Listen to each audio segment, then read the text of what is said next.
Uma noite, há muito tempo atrás, o homem acordou e se viu. Olha, essa é a primeira frase do ensaio que a gente vai analisar hoje e ela não sai da minha cabeça. Nossa, sim. Não é um despertar poético, é quase uma cena de filme de terror, não acha?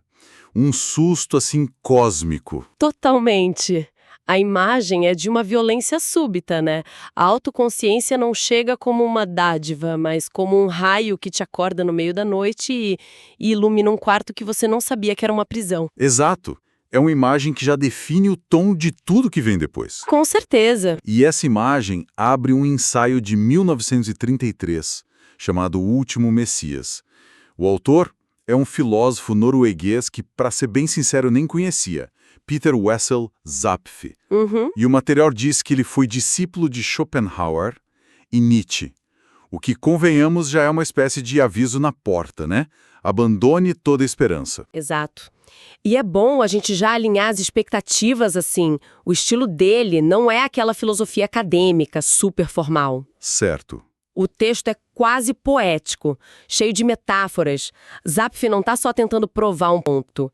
Ele está tentando nos fazer sentir o que ele enxerga como a falha fundamental, a tragédia da condição humana. E essa é a nossa missão aqui, então. A gente vai mergulhar fundo na tese central do Zapf, que é essa ideia de que a consciência humana é um paradoxo biológico, basicamente um erro da evolução. Isso. E o mais fascinante, vamos explorar os mecanismos que a gente, como espécie, desenvolveu para não enlouquecer com essa verdade. Vamos desempacotar isso. Para começar, ele não nos dá um argumento, ele nos conta uma história.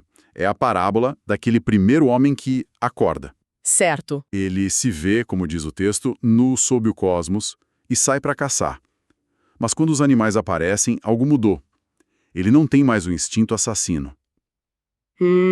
Pelo contrário, ele sente um grande salmo sobre a irmandade no sofrimento entre todas as coisas vivas. O resultado? Ele não caça. Um mês depois, é encontrado morto ao lado de um riacho. E essa pequena história é a chave de tudo. É o diagnóstico do Zapf. A consciência não é o próximo passo glorioso da evolução. Para ele, ela é uma brecha na unidade da vida, uma anomalia. Uma anomalia. É. Ele a descreve como uma arma excessiva. Pensa numa espada que é tão incrivelmente afiada que depois de você derrotar todos os seus inimigos, a única coisa que resta para ela cortar é você mesmo. Nossa, que imagem! Ela é poderosa contra o mundo, mas no fim se volta contra o seu portador. E a consequência disso é o que ele chama de pânico cósmico. De repente, o ser humano se dá conta de que é um penetra na festa do universo. Pois é. A fonte até usa aquela metáfora bíblica. A gente provou da árvore do conhecimento e foi expulso do paraíso da inconsciência animal. Nosso medo se torna algo diferente. Um animal tem medo de um predador, de uma tempestade. Nós passamos a ter medo da própria vida. Exatamente, porque o pânico cósmico não é sobre o que está acontecendo agora. É sobre a capacidade de ver tudo ao mesmo tempo. A consciência nos permite enxergar o passado e o futuro. Nas palavras do ensaio, a gente vê as tumbas que se erguiam e ouve os lamentos de milênios. É avassalador. Sob o que ele chama de pensamento inquisidor, tudo se desfaz. O sorriso de alguém que você ama pode ser reduzido a uma contração de músculos. O amor a uma bioquímica. Nada resiste. A gente se percebe como o cativo desamparado do universo. Ele fala de uma espécie extinta de alce, os cerves giganticus. Ah, sim. Esse alce tinha chifres magníficos, enormes, um símbolo de poder. Mas eles cresceram tanto, ficaram tão pesados, que viraram um fardo que o impedia de se mover e, no fim, levou a espécie à extinção. Perfeito. E ele diz que a mente humana, especialmente em estados depressivos, é como esses chifres. É uma ferramenta super desenvolvida que se tornou o nosso próprio fardo mortal. Exatamente. A consciência é o nosso chifre magnífico e fatal. E isso nos leva à pergunta que move todo o resto do ensaio. Sim, a pergunta de $1 milhão. Se a nossa condição é tão fundamentalmente insuportável, se a consciência é esse motor de angústia, Zapf pergunta, por que será, então, que a humanidade não se extinguiu há muito tempo em grandes epidemias de loucura? Uhum. Porque a gente simplesmente continua. E a resposta dele é brutalmente simples. Nós trapaceamos. A humanidade sobrevive porque aprendeu a limitar artificialmente o conteúdo da consciência. É uma repressão constante, na maior parte do tempo inconsciente, desse excesso de percepção que nos mataria, A gente se engana para sobreviver. basicamente. E aqui ele faz uma provocação à psiquiatria da época. Ele sugere que talvez a depressão, o tal medo da vida, não seja uma doença. Talvez seja o contrário. Um momento de clareza terrível, quando os nossos mecanismos de defesa falham e a gente vê a realidade como ela é. A alma não está doente. As defesas é que caíram. Exato. Ok, então vamos entrar nesses mecanismos. São 4 principais, né? O primeiro é o isolamento. Pelo que eu entendi, é o mais direto de todos. É simplesmente a decisão de não pensar em algo perturbador. Menciona aquele exemplo chocante de estudantes de medicina que jogam futebol com cabeças de cadáveres. Pesado. É uma forma violenta de matar a própria sensibilidade, de isolar à força o horror do que eles estão fazendo. E a gente faz isso no dia a dia de formas mais sutis. As regras de tato social são uma forma de isolamento, né? Não falamos de morte num jantar de aniversário. Claro. A gente protege as crianças de verdades duras. Se alguém começa a chorar num lugar público, a reação de todo mundo é de constrangimento, um desejo de que aquilo suma. Exato. Isolamos a dor do outro para proteger a nossa própria paz. É o nosso acordo de cavalheiros para não mencionar o elefante cósmico na sala. Ok, primeiro mecanismo. E o segundo? O segundo é um pouco mais complexo, a ancoragem. Aqui, a gente não só ignora o caos, a gente constrói muralhas dentro da mente para se proteger dele.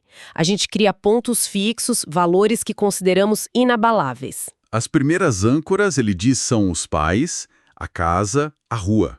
Coisas concretas. Sim, que nos dão segurança na infância. Mas depois, a gente precisa de âncoras maiores, mais abstratas. Deus, a igreja, o Estado, a moralidade, o futuro, são os pilares que sustentam o teto da nossa sanidade. Exato, os firmamentos fundacionais da cultura. Mas fico pensando, Zapf escreveu isso em 1933. Hoje, com a crise de confiança nessas grandes instituições, será que as nossas âncoras não estão mais frágeis, mais individualistas? Tipo, a minha carreira ou a minha marca pessoal? Essa é uma observação perfeita e que mostra como ele continua super atual. Ele diria que sim, e que essa é uma das fontes do desemprego espiritual moderno. Uma âncora como a igreja era coletiva, projetada para durar séculos. Certo. Uma âncora como minha carreira é incrivelmente frágil. Ela depende só de você e precisa ser reafirmada todos os dias. Isso gera uma ansiedade constante. E aí entra a dualidade que ele menciona. Amamos as ancoragens porque nos salvam, mas odiamos-las porque limitam o nosso sentido de liberdade. A gente quer a segurança da âncora, mas se ressente da corda que nos prende a ela. Faz todo sentido. E quando uma dessas grandes âncoras coletivas se quebra, como numa revolução, o resultado é o pânico. E isso nos leva ao terceiro mecanismo que talvez seja o mais usado hoje em dia: a distração. Sem dúvida, o mais popular. A ideia aqui é simples. Manter a mente tão ocupada com estímulos que não sobra tempo para ela se voltar contra si mesma. Zapf usa uma analogia ótima. Qual? A nossa consciência é como uma máquina voadora feita de material pesado. Ela só se mantém no ar porque está em constante movimento. Se o motor parar por um segundo, ela despenca. E hoje essa máquina voadora tem motor a jato, né? O scroll infinito do Instagram, as maratonas de séries, as notificações. Exatamente. É a versão do século XXI para manter a consciência constantemente cativa com impressões. Uma indústria multibilionária dedicada a garantir que o motor nunca pare. Precisamente. E o que Zapf chamava de spleen, aquele tédio profundo, sabe? Aquela indiferença que surge quando a distração falha. Hoje a gente talvez chame de ansiedade. É o pânico quando o Wi-Fi cai. É isso. Quando a bateria do celular morre e, de repente, você está sozinho, em silêncio, só com seus pensamentos. O exemplo que ele usa da vida na prisão ilustra isso perfeitamente. Sem nada para preencher a consciência, o pânico cósmico começa a borbulhar. Ok, então temos isolamento, ancoragem e distração. Basicamente, 3 formas de fugir.